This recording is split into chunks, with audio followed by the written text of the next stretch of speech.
গণভবন বা বঙ্গভবনের সাক্ষাৎ নির্বাচনী আচরণবিধি লঙ্ঘন নয় বলে জানিয়েছেন নির্বাচন কমিশনার রফিকুল ইসলাম।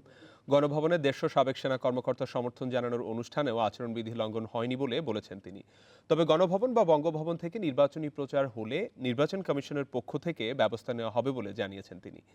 দুপুরে নির্বাচন কমিশন সচিবালয়ে সাংবাদিকদের প্রশ্নের জবাবে এসব কথা বলেন তিনি। নির্বাচন কমিশনার রফিকুল ইসলাম বলেন, নির্বাচনী প্রশাসনকে নিয়ন্ত্রণ রাখাই এই মুহূর্তে নির্বাচন কমিশনের জন্য বড় চ্যালেঞ্জ। প্রশাসন এবং আইনশৃঙ্খলা বাহিনী প্রভাব বিস্তারের চেষ্টা করলে সুনির্দিষ্ট অভিযোগের ভিত্তিতে ব্যবস্থা নেওয়া হবে বলেও জানান তিনি।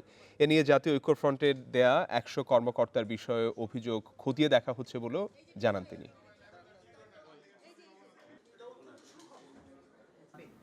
প্রচারণা তো চালালে অবশ্যই ভঙ্গ হবে। আমরা তখন ব্যবস্থা নেব। ওনার সঙ্গে দেখা করেছেন, ওনাকে সমর্থন দিয়েছেন, নেতৃত্বের প্রতি সমর্থন দিয়েছেন।